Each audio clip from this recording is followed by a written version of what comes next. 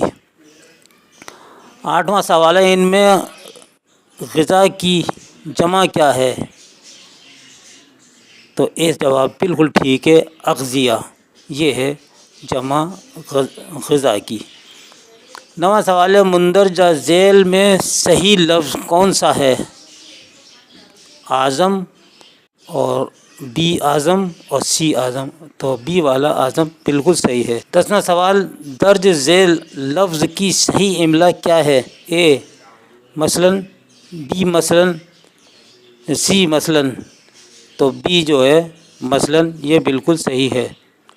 اے بھی ہم نے مثلاً لکھا ہے، یہ شین ہے، مثلاً ہے، ٹھیک ہے، اور وہ سے ہے، سے ہے مثلاً، اور نہ سین سے نہ سواد سے ہے مثلاً، اور یہ دو زبر لگ رہے ہیں، یہ نون کی آواز نکالیں گے۔ مندرجہ ذیل میں صحیح لفظ کی نشاندہی کیجیے۔ دیکھیے اب اس میں دو زبر آ رہے ہیں فوراً، یہ بالکل صحیح ہے اے والا، اور یہ بی والا غلط ہے اور سی والا غلط ہے۔ جس لفظ پر دو زبر لگ جائیں گے وہ نون کی آواز نکالیں گے فوراً جو ہے اسی طرح لکھا جائے گا۔ مثنوی سیف الملوک و بدیع الجمال کس بادشاہ کے عہد میں لکھی گئی؟ صحیح جواب ہے محمد قطب شاہ کے عہد میں لکھی گئی۔ ان میں دکن کا کون سا شاعر جس نے سب سے پہلے اپنا دیوان مرتب کیا کون ہے؟ تو صحیح جواب ہے محمد قلی قطب شاہ، ان کا سب سے پہلے دیوان تیار ہوا جو صاحب دیوان شاعر کہلائے گئے۔ پروفیسر مسعود حسین خان کس تخلیق کو شمالی ہند میں اردو شاعری کا پہلا مستند نمونہ قرار دیتے ہیں؟ اے دریائے عشق، بی تضحیک روزگار، یا سی بکٹ کہانی؟ تو بکٹ کہانی کو آپ نے دیا ہے۔ مندرجہ ذیل میں کون سی نظم نذیر اکبر آبادی کی نہیں ہے؟ اے آدمی نامہ، بی کرسی نامہ، سی روٹی؟ تو یہ کرسی نامہ جو ہے یہ نذیر اکبر آبادی کی نہیں ہے، اور باقی دونوں نظمیں نذیر اکبر آبادی کی ہیں۔ جگت موہن لال رواں کس حیثیت سے شہرت رکھتے ہیں؟ تو جواب ہے سی ربائی گو، یہ ربائی گو شاعر ہیں۔ افکار کا واحد کیا ہے؟ صحیح جواب ہے فکر کرنا، تو اس کی جو جمع ہے یہ افکار ہے، ٹھیک ہے۔ مرزا نوشہ کس کا لقب ہے؟ یہ ہے بی غالب کا۔ ان میں اکبر الہآبادی کی کون سی نظم ہے؟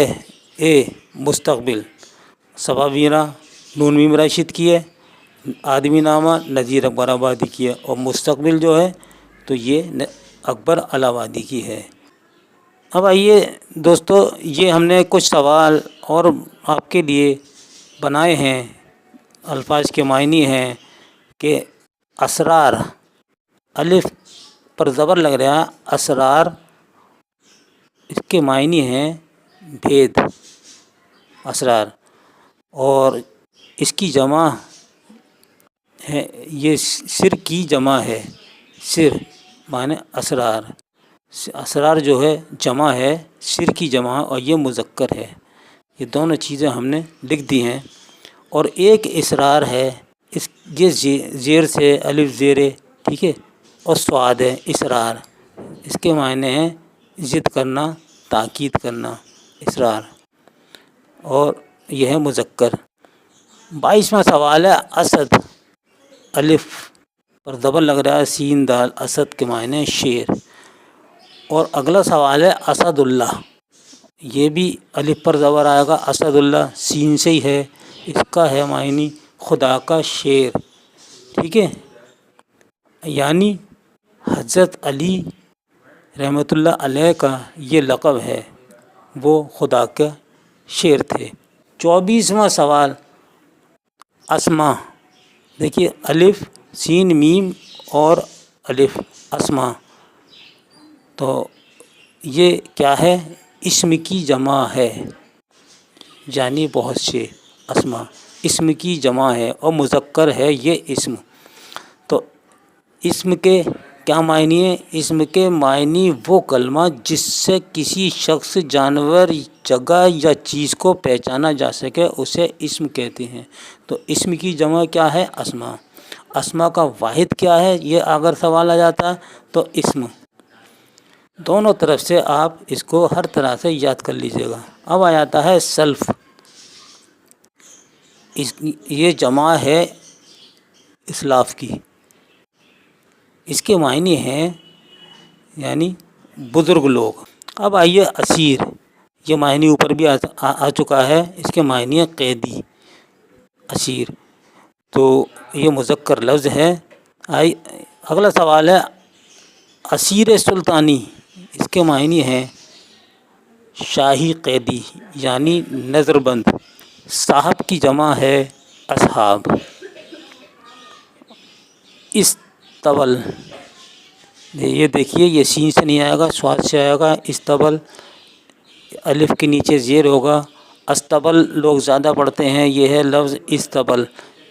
تو استبل معنی گھوڑوں کے باندھنے کی جگہ، یعنی گھوڑے دن بھر کام کرتے ہیں اور اس کے بعد میں جو شام کو گھوڑوں کو رکھا جاتا ہے اس جگہ کو استبل کہتے ہیں۔ بادشاہوں کے زمانے میں استبل ایک بالکل الگ بنایا جاتا تھا۔ آپ کہیں بھی جائیے، آگرہ جائیے، ادے پور جائیے، تو جہاں بھی آپ کو قلعے وغیرہ ملیں گے دیکھنے کے لیے تو وہاں استبل ضرور آپ کو دیکھا کو ملے گا۔ اب آئیے 31واں اطاعت۔ اس کے معنی ہے فرما برداری۔ اب آئیے 37واں اطفال، یعنی یہ جمع ہے طفل کی۔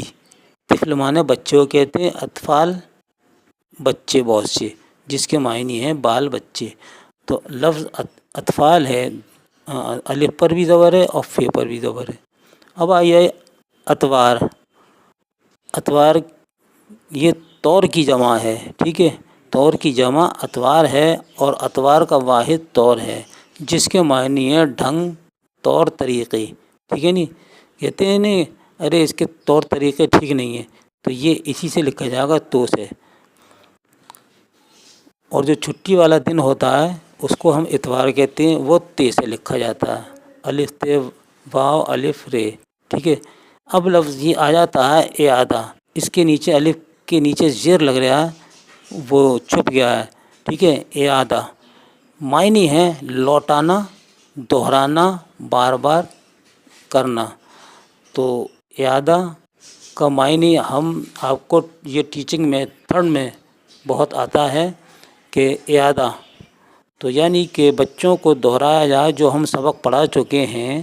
ابھی بچے آپ جو سبق پڑھ چکے ہیں اس کو آپ نے اچھی طرح یاد کر لیا ہوگا اور آپ کے ذہن میں خوب بیٹھ گیا ہوگا۔ اب اس کا اعادہ کرتے ہیں تو تب اس کو دہرانا ہے کہ جو کچھ کمی رہ گئی ہے تو اس کو بھی ہم پورا کرائے دیتے ہیں۔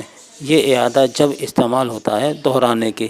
تو دوستوں اور بہنوں اور بھائیوں، یہ تھا ہمارا RPSC سیکنڈ گریڈ اردو پر یہ ویڈیو۔